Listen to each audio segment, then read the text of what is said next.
I've worked through many recessions in the past, and there are those companies that when things get tough, they save money, they cut back, they cut back, they cut back. Well, you end up saving so much money, you have no business. Or you can invest in your business and you can grow your way out of it. And that first year we ran it over 88% occupancy that first year. And we kept it between 88 and 91% occupancy. All we did is kept putting the price up. Because if you fill everything every night, you don't have time to put things right that go wrong. How can you grow your business? You can get more people to come in, or you can get the people coming in to spend more, or you can cut your waste. Really, that's the three ways to get more profit. Hello and welcome to the Glampy Tech podcast.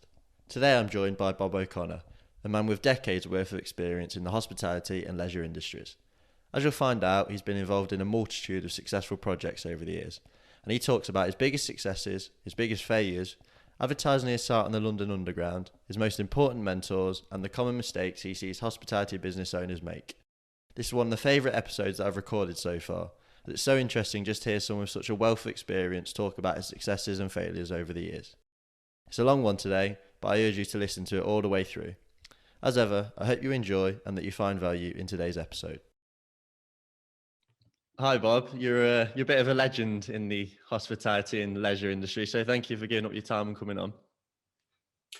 Well, that's very kind of you to say. I never thought of myself as a legend, but I've been around a long time, so maybe the longer you're around, the more people know of you. So you've had a long career in the industry. How did you actually get into it? Well, I always used to call myself a retailer because I started as a graduate trainee with Tesco, and I did that for many years. And then in the late 80s, I bought a pub in Devon. And I did that for a while. I got divorced, so the pub went. And I went to work for Butlins because it was quite close. It was in Minehead. So my pub was in Devon, so it was like 35 minutes away. So I could keep in contact with the children and whatever. So that was the logic. If I'm honest, I got into leisure because geographically it worked for me, and they were looking for someone who had retail, bars and catering experience. Well, I'd done retail, I was pretty sure on that. I just had a pub. I didn't know very much about catering, albeit we did catering in the pub. But yeah, they thought that the 2 out of 3 ain't bad. Mm-hmm. And so over the years, you've done a huge variety of unique hospitality projects. So could you just give us a run through of those, please? Sure. Well, if we talk about Butlins first of all, yeah. This was the late 80s. Butlins had rebranded itself. It had become, they were called World. So I was at Summer West World, and there was Wonder West World, and there was Fun Coast World. So they changed. They thought Butlins had become old-fashioned, so they rebranded it, and I was brought in to upgrade all of the bars, catering and retail.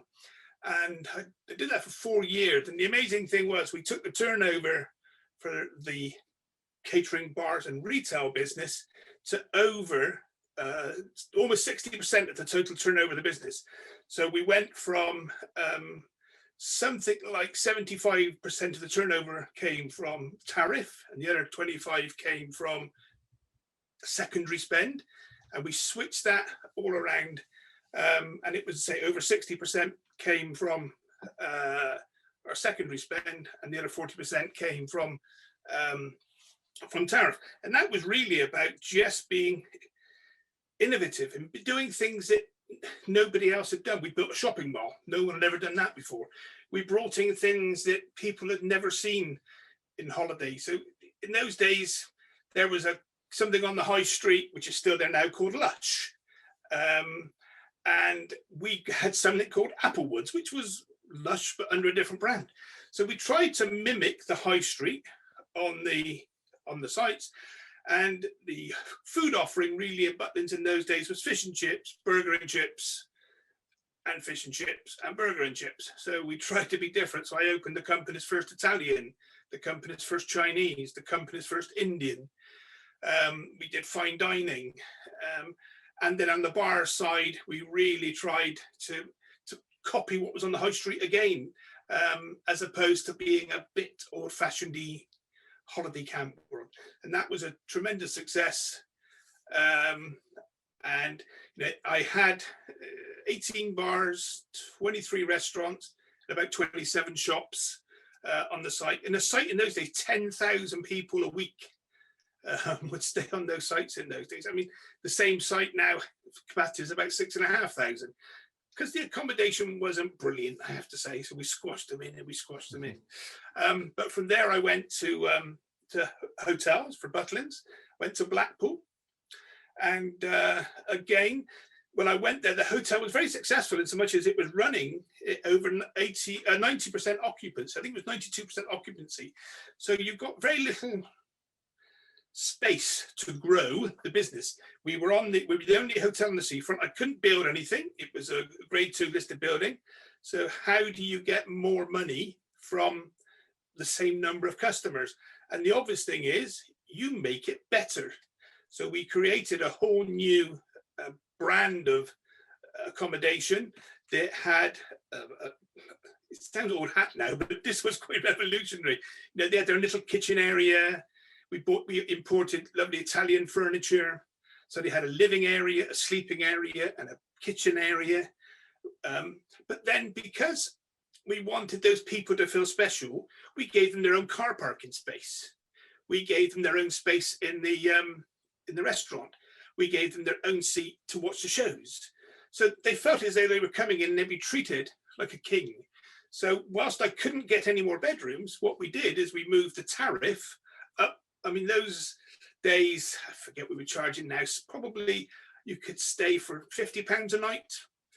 We were charging £120 a night, £130 a night. So getting much more revenue. So once you've got the initial investment in, it's about delivering exceptional service to those people.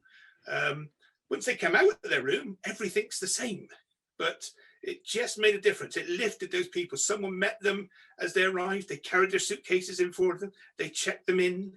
We said they had their own butler. Well, it was the same girl that did, it was the room maid, but for those rooms, we gave her a different uniform, and she just made a bit of a fuss at her customers as they came in.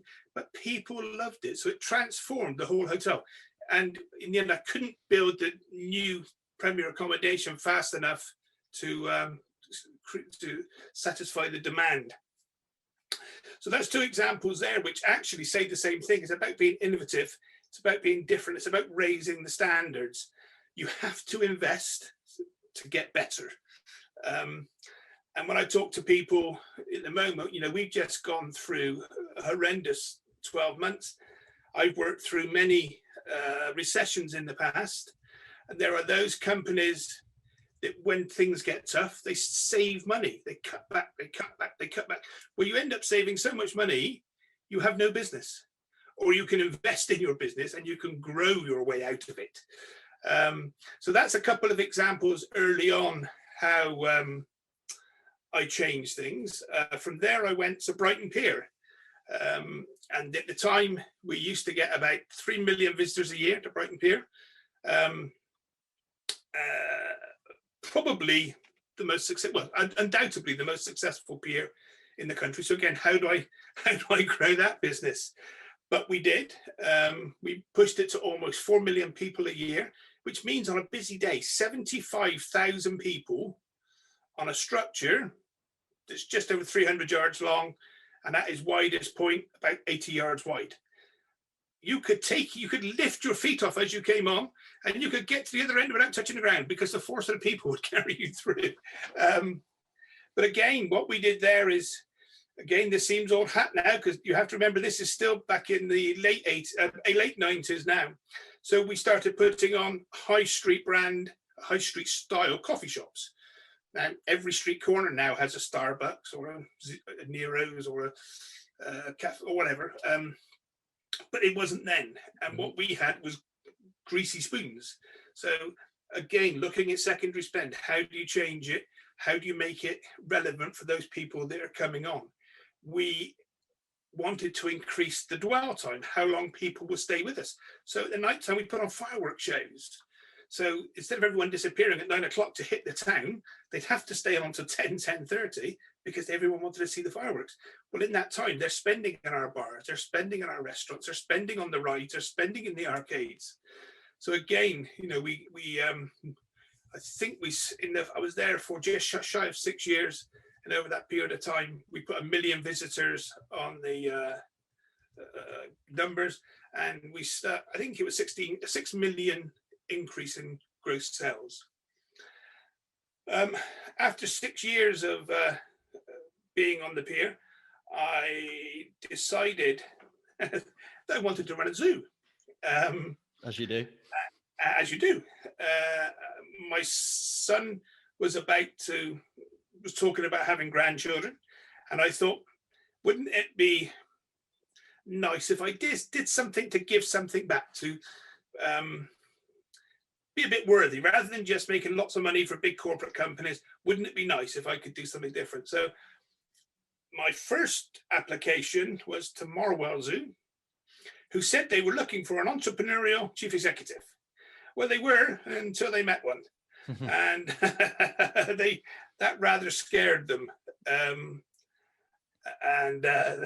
So I didn't get that one.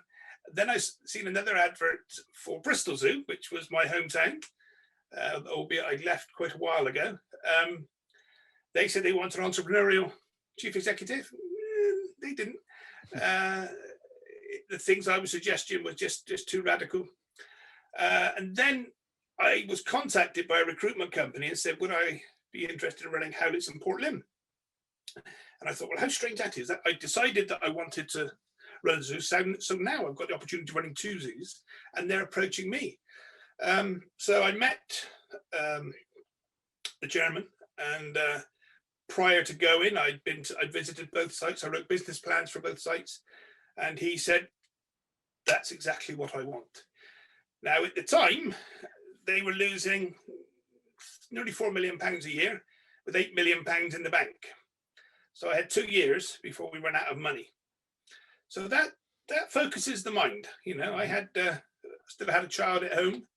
I have a mortgage to pay and everything else. I was moving yet again. So Minehead, Blackpool, Brighton. And now I was saying to my wife, how do you fancy Kent? We haven't done that part of the country yet. That only leaves the northeast to do. We've covered the entire country. But really enjoyed it. I mean, it was a charity that had been run by its founder, John Aspinall. He died 4 years previously. His view was, if it costs £4 million a year to run, it costs £4 million a year to run. He died. His son said, well, we can't continue like this, so we need to do things differently. And I guess that's really through Howlett's in Port Lim how I became better known throughout the industry, because of the innovative things that we've done. Now, I've just spent an awful lot of time there cramming a lot of stuff in. Should I stop there before I go on to the next bit, or? Let's just talk about Port Lim then, and what you did there, because that as you said, that's what has attracted a lot of people towards you, and some of the stuff you did there was really innovative, and it turned the business around. So let's talk about that. What sort of things did you introduce there? Okay, so Port Lim was the site of the two that I felt had the most potential. It was bigger. It was some 600 acres. It had been underinvested in compared to Howlett's. All the money previously had gone into Howlett's. So I felt there was a much bigger opportunity at Port Lim. So I started in January. And the first thing I created was what I called the African experience. Now, what we were trying to do was to give people a safari experience without calling it a safari, because lots of, Longleat were doing a safari, and Woburn did a safari, and West Midlands did a safari. So we chose to call it an experience. I didn't want people to drive their own vehicles around, for the reason I've just said. There were 4 or 5 people already doing that. So I thought, how can we move people around a site that is 600 acres, but the African experience was 100 acres. So I elected eventually to buy old army trucks. Now this was actually brilliant because A, they were very cheap. B, they were all wheel, so they had great ability. In those days, I was paying about £5,000 for them. I was spending about £3,000 to convert them, put seats in the back and put new tarpaulins over it, and put a speaker system so the driver could speak to the people in the back. And I started that in the June of that year. So I started in January, we started that in June. In that 1 year, that put 100,000 additional people on the gate. So an extra 100,000 people came in that year, which was great. But what that did was reduce, the £4 million loss to a £3 million loss. So we still had some ways to go. So we needed something really quite different. And I had asked some people when I was creating the African Experience, I asked a number of companies to come in to do the branding. And one of them came in and produced, it was very Jurassic Park. I hated what he did, but he did a little two-man tent with a man outside with a pith helmet on with a hurricane lamp. And I said, well, I didn't say this to him, but I thought, what a wally. Is though anyone's going to stay in a zoo? That was in about May. And then suddenly we got going in by the September. I had this brainwave overnight. Why don't we let people stay in the zoo? So I always claim it was my idea, but actually it was a marketing company who planted a seed. It just took me a few months for that seed to germinate. So during the course of that winter, I created accommodation on the African Experience because that was the logical thing to do, because it became a real safari. So you could not only drive around, but you could stay overnight. So I imported the tents from Africa. I imported the rangers from Africa. So again, we're trying to give this really unique experience. So I was aware that if we did it, people could very easily just put tents on their sites. But would they think of doing what we did to take it? Even the food was what the South Africans call a braai. So we would call it a barbecue, but you just all sit around this big open fire. And we used to have big slabs of fillet steak, and they'd slice off the fillet steak for you. But the interesting thing was that we opened it for Easter the following year. I spent £165,000 building it, and I repaid that money before the end of the first season. We ran it, I think it was 94% occupancy that first year, and we were charging people over £500 a night. This is back in 2004. Well, if you think of accommodation that was around me in Kent at that time, you could have a 6-berth luxury caravan down in Romney Marshes for £600. Well, I was telling you, it was £600 a night for two of you, 550, 600. We kept putting the price up as we sought out and sought out and sought out. So we realized that we'd actually stumbled onto something. So the first thing we did was to put more on the same site, and then the site became full to give it that real great experience. I didn't want to have too many more. But behind the tent was a staff cottage, which is a beautiful 200-year-old cottage. So I converted that, and we called it Livingston Cottage, very imaginatively, because we called the first one Livingston Lodge. So again, how do you do things differently? I could have just opened a cottage, like everybody has a cottage. You go there, you book 3 nights, you book 4 nights, you book 7 nights. But I wanted it to be a one-night experience. The difference was you had your own ranger and your own chef. So you'll see that food plays a big part in anything I do. So people would come in, and prior to arriving, they'd be asked the style of food they want, whether it could be Italian, it could be Asian, it could be traditional steaks, could be a barbecue. And then, in what I think people should do, everyone would come in, they'd sit around the dining table, and the chef would talk them through what he cooked. So it became an event. The food became an event on its own. You had your own ranger who would take you out on safari at the time you wanted to go. And I employed one South African who was brilliant. His name was Warren, and he would pick people up, have them drop in their cars, take them off on safari, and he's giving them, these are the elephants, these are the rhinos, these are the giraffes.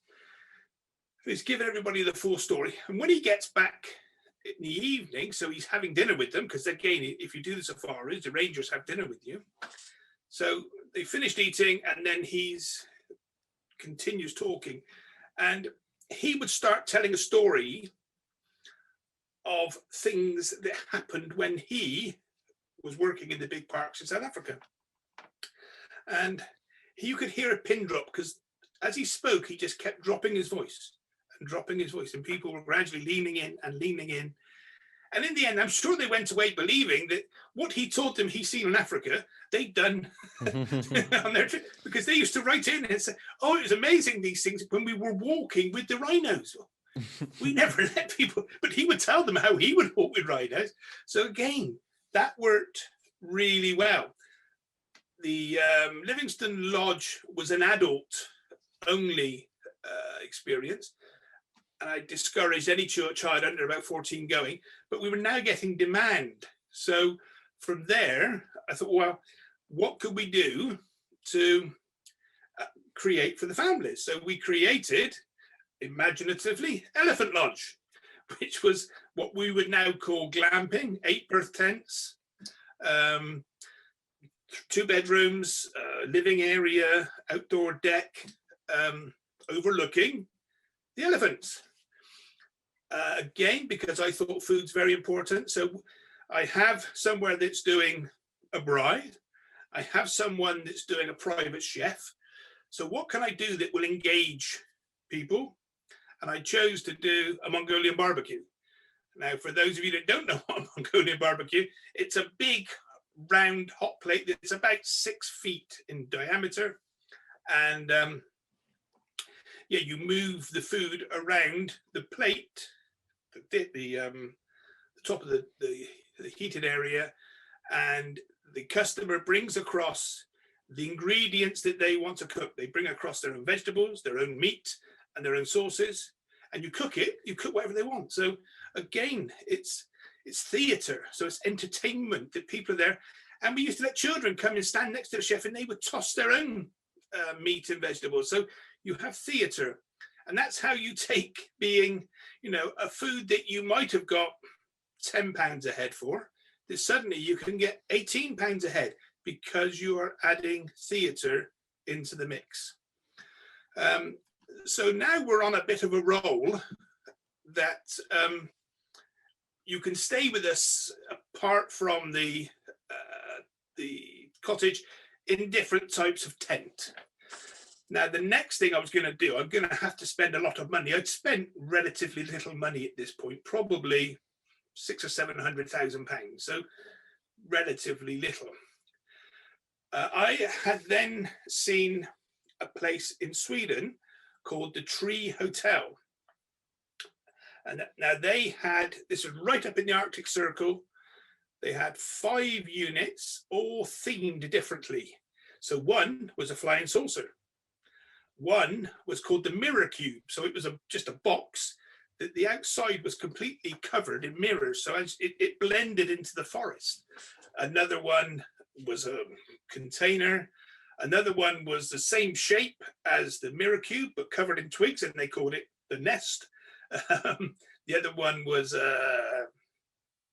they called it the Red Room, which was named after a room that's in the Swedish House of Parliament, but painted blue, which I thought was rather strange. But anyway, that really inspired me to do something really different. I wanted to do tree houses, but I didn't want to put a log cabin up a tree because people were doing that. So what can we do that was different? So we had several visitations of parts of the park we were going to do it in, and initially we were going to put something really high and have rope bridges in between it, and then that sort of became maybe quite difficult to manage after people had a drink or two. We eventually ended up with very contemporary units built on an escarpment. So they were basically cantilevered out over the edge of the cliff. So when you look down, you've got a 30-foot drop, but actually the back is level. So it made real good sense to service it for emergency exits. But we planted up behind it. So when you looked at your back windows, all you saw were trees. You didn't realize actually that the back was level. You just saw you've got these amazing views. And because of where we were situated, you could actually see France from that view. So the views were absolutely stunning. Now, this was going to be a self-catering option because we hadn't done that before. So we put really good contemporary kitchens in. But because I wanted to create something that could bring people together, we built a clubhouse. So really nice sofas, a great big roaring fire in the middle. And fire is something that continually goes through the things I do. And when I talk to people now, people have sort of lost the art. When I was a child, we'd go up to the fields and we'd light a bonfire, and we'd have big bonfires on bonfire night, but no one seems to really do that anymore. But just for children to sit and toast a marshmallow over open fire, they get really excited. So we put this beautiful, I mean, it was a beautifully sculptured piece of kit, cost a fortune, but it gave people a central point to come out of their accommodation, meet before they go off and they go on safari or they go for a walk around the park, whatever it may be. Now that was over £2 million. So, you know, we'd more than doubled on one development on what I spent on everything up to that point. But we opened it, and I started with an opening price of £600 a night. But that was just accommodation, no food involved. And that first year we ran it over 88% occupancy that first year, 10 units. And we kept it between 88 and 91% occupancy. All we did is kept putting the price up. Because if you fill everything every night, you don't have time to put things right that go wrong. You don't have time to touch up the paintwork. You don't have time to clean the furniture. So it's really important, I believe, that you give yourself a little bit of space. So if you're filling 100%, I'd say you're doing it too wrong. I'd say you're too cheap. You should keep pushing the price, pushing the price, pushing the price. And I think if you can get somewhere between 88 and 94% occupancy, you're bang on the money. So that was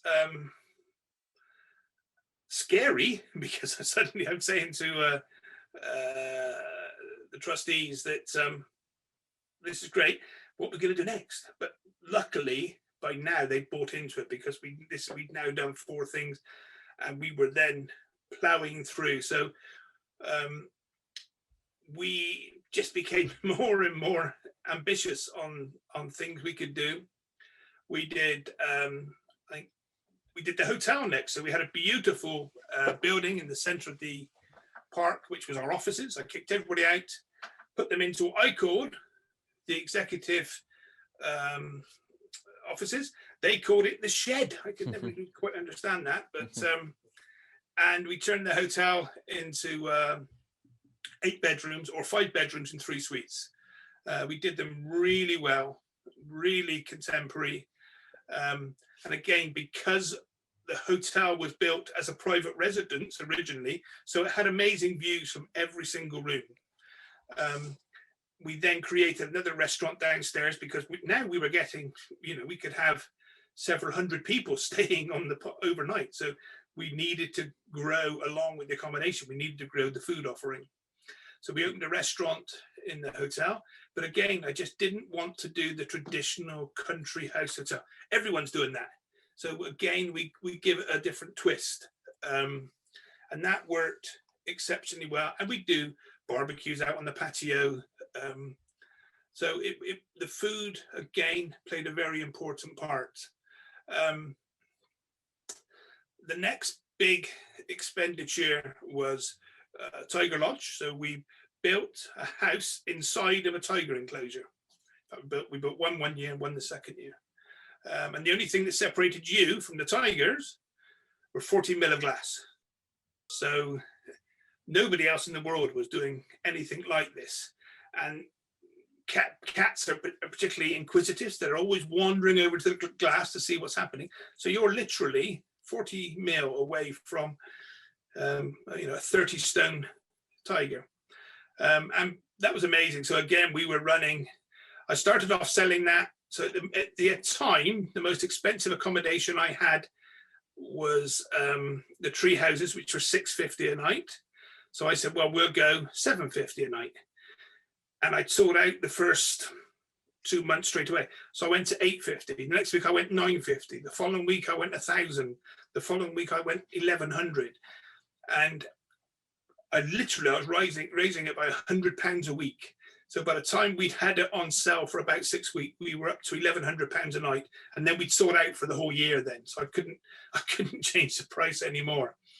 But the nice thing was we were getting amazing reviews, and everybody loved what we were doing. And then it's how do you do the next bit. Now these people in Tiger Lodge, they were a long way from any accommodation, so we had to think, well, how are we going to get them to be able to get to a restaurant?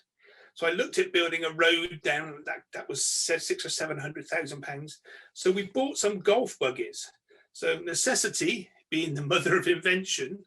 In those days, a golf buggy was about 6,000 quid. So £600,000 to build a road, £6,000 to buy a buggy. I bought a buggy. And then people loved the buggy. So I had to buy buggies for everybody because everybody wanted a buggy. So everything we did after that had a golf buggy, sat 4 people, and of course to drive around 400 acres. You couldn't drive around the African experience because you've got no sides on it. The rest of the part you could drive around, and so that was absolutely amazing. And we went on after that. We did the bubble, which was literally a clear bubble. We did shepherd huts. We did some little eco pods. So that was our cheapest accommodation. So it's like a wooden tent. A lot of people call them eco pods. They're not really eco, but they're made of wood and they're low impact on the ground. And we started off selling those at about £130 a night. And again, that went up to, I think, about 180, 190. And there was no toilets in those. There was no nothing. But it was the experience. People were getting a unique experience. And then we made some little mini tree houses. So they were different. So you sort of climbed up these steps into this little round, almost like a turret of a castle.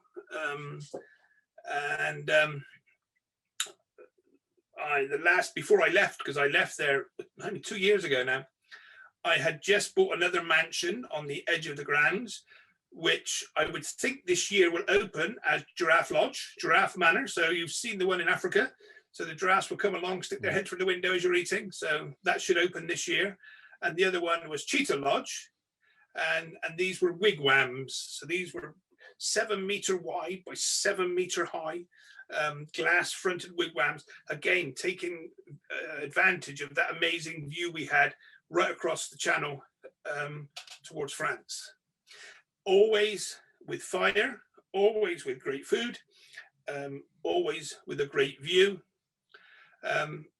By this time, we were really struggling for restaurants again. Everywhere was filling up very quickly. So we created an Italian.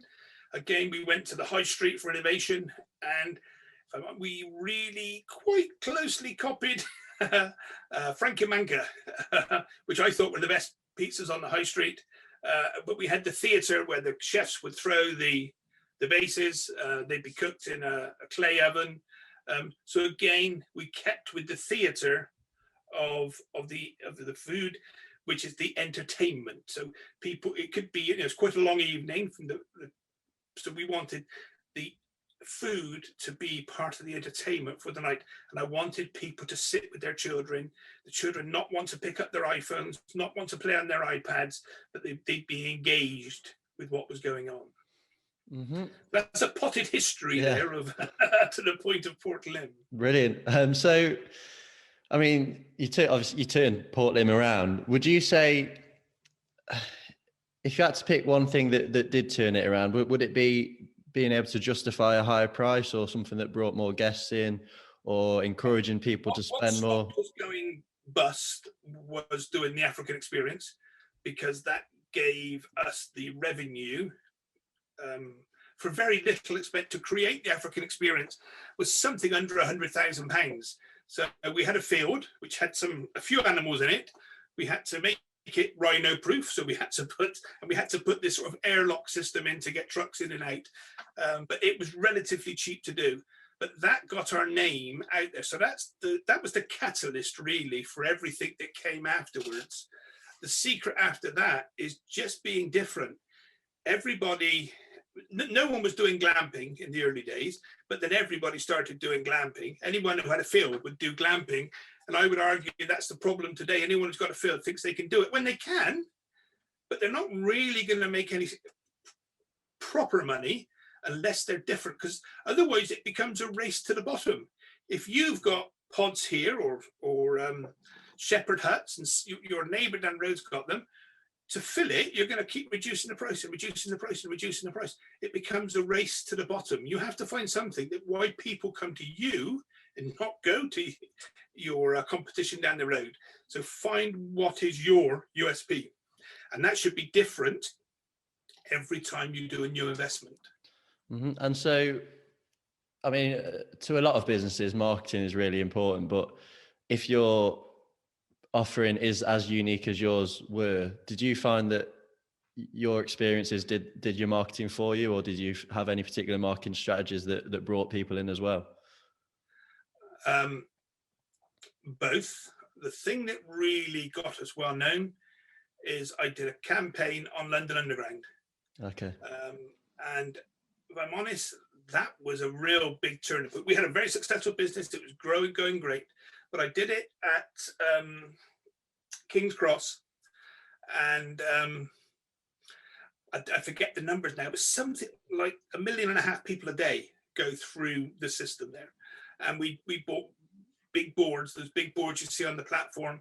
And then as you go down the escalators, there are electronic boards. We bought those.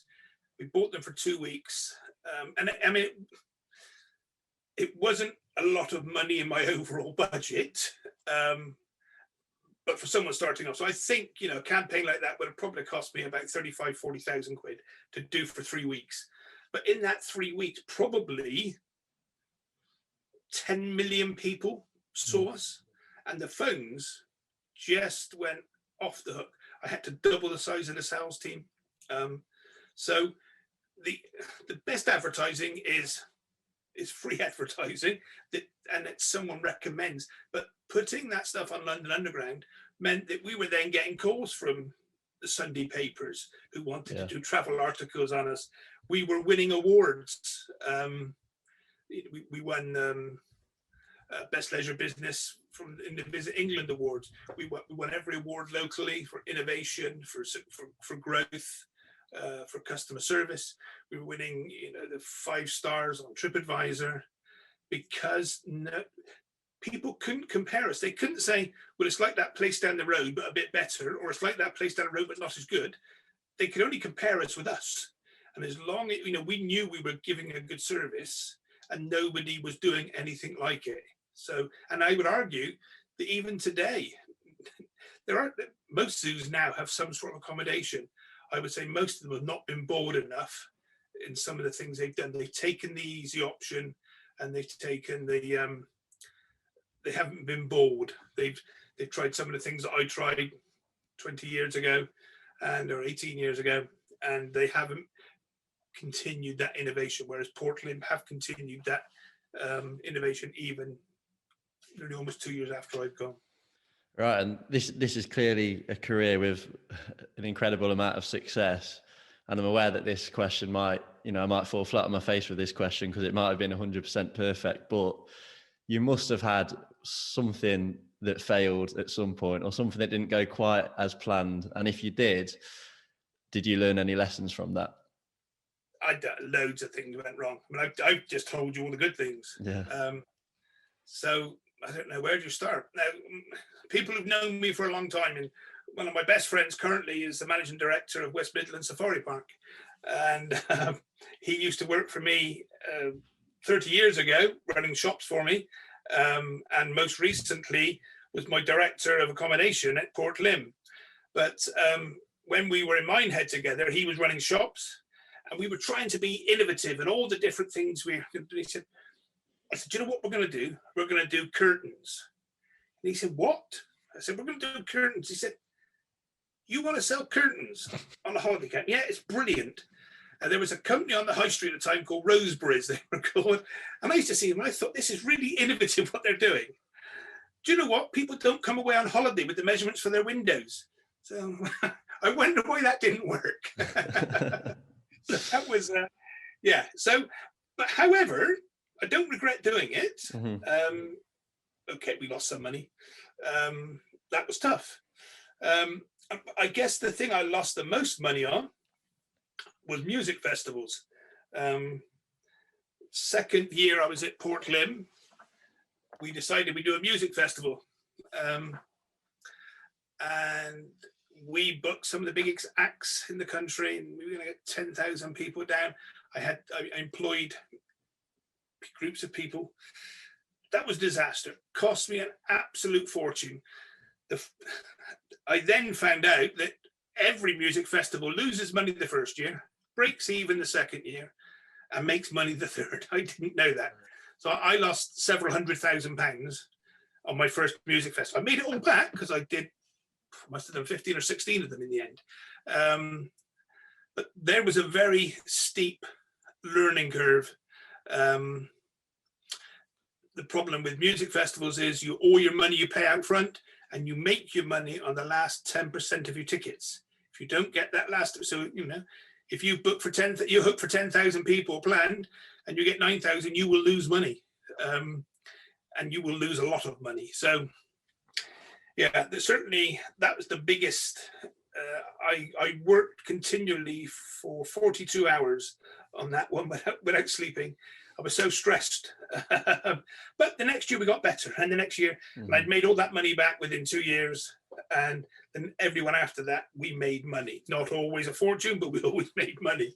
I then decided after we'd done about 6 or 7 that I would rent the land to people and they could have the risk. I would just get the rent for it. But very, very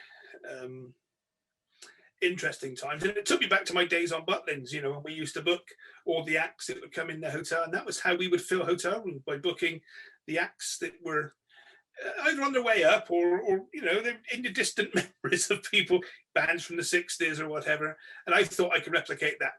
So that was a sharp lesson, that was. Yeah. And so, I mean, your strategy is a unique one. It's creating something completely different. It's being bold. It's, striving for the highest quality of experience for your guests. Is that something that you came up with yourself, that strategy, or is there anyone in particular that you've met who influenced you, or a book you've read or anything like that sort of influenced your strategy over the last few decades? I don't think there's any one person. When I was with the bit I didn't tell you, when I was in retail, I worked for a company called Focus Home Centres, which they probably disappeared before you were born, but I'm pretty sure they became Wix, and they were quite big for a while. They had about 150 stores in the end. I joined them when they had 2. They were owned by British Fuels, which was a coal mining company. But the chap who was effectively the managing director, though he was just called the director. We didn't have a managing director. A chap called Derek Price.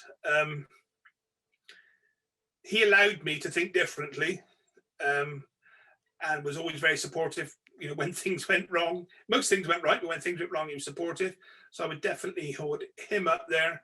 And when I went to Butlins, we had a managing director called Jim Wattell, who I used to clash with quite a lot. But he just knew how to get the best out of me. Even when I thought I'd buttoned down every single thing, he'd come along and said, Bob, this is great. And an example is, I opened the company's first Tex-Mex restaurant. And one of the things we did were buffalo wings. And I'd done this amazing deal to buy very cheap wings.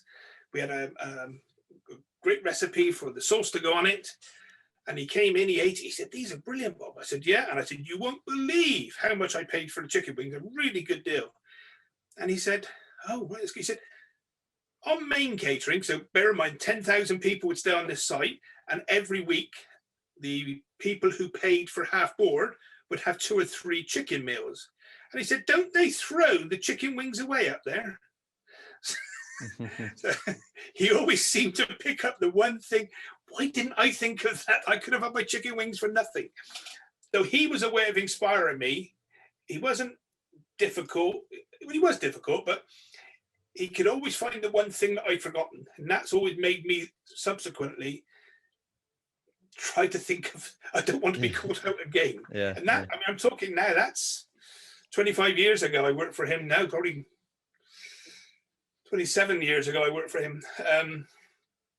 But yeah, that something inside me that doesn't like people to pick up on something I've missed always makes me drive for the next thing. So yeah, certainly that's 2 people who I would put up there as people.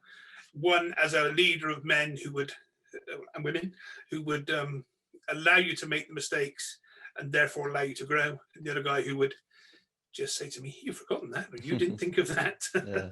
And so now you do your own mentoring service, I believe, for people in the industry. Yes. I work across attractions and also caravan sites and holiday sites and holiday centres. Yeah, just passing on really the knowledge. Very often, particularly with small attractions and small businesses, they've grown through the business and they're often very successful businesses, but they only know what they've learned in their business. So I often go to businesses and see the same things that are missing in each group. It's just things that I know in my DNA because I've been doing it for 40 years. And it's just little tweaks to things. And sometimes, it's young managers that are coming up. And I was a manager at 20.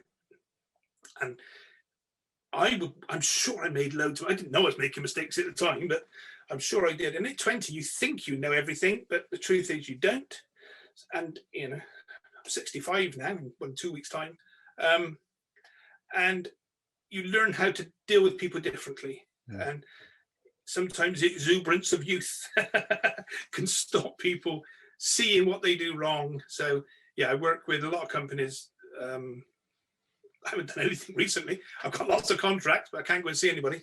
To just help them grow, either grow in their business and maybe as well as grow their business. And you mentioned that there's a few common themes among the tweaks that you have to make. What sort of common themes are there? Sorry, could you say again? Okay, so are there any common themes that when you're making tweaks for these businesses, is there anything that a lot of businesses do need to tweak that they're not aware of? Yeah. So how can you grow your business? You can get more people to come in, or you can get the people coming in to spend more, or you can cut your waste. Really, that's the 3 ways to get more profit. So I always look at how much people charge to come in. Very often, so one site I went to, it was aimed at younger children, I would say aimed at children aged between sort of 0 and 5, and they let under 3s come in free. If you're building an attraction that's aimed at that, why would you let those? That's the people you should be charging. But it can be different with different businesses. Some people think, they say, "Oh, this area, they won't pay more than that." Well, they will if you're different. They will if you're innovative. They will if you give them a reason to come back to you. If you're the same as down the road, then they won't change it. Very often, staff costs can be very high. People equate giving great service with having lots and lots of staff. You don't necessarily need to have lots. You need to have good staff well-trained staff, not lots of staff. So I went to have my jab last 2 weeks ago, and it was a really super smooth experience. There was somebody stood on the road, directed me into the car park. When I got to the car park, there were 4 people at a little kiosk checking my number. Then someone directed me further into the car park. When I parked my car, someone came across to me and checked that I was okay. They said, do I know where to go? They pointed me in the direction of where I needed to go next. At the point I got to this alleyway, someone pointed me along further. I got to another point, someone stopped and they said, oh, just hang on there a second, go across to a receptionist. The receptionist pointed me to another girl who was still over there. I went to there. She said, hang on a moment.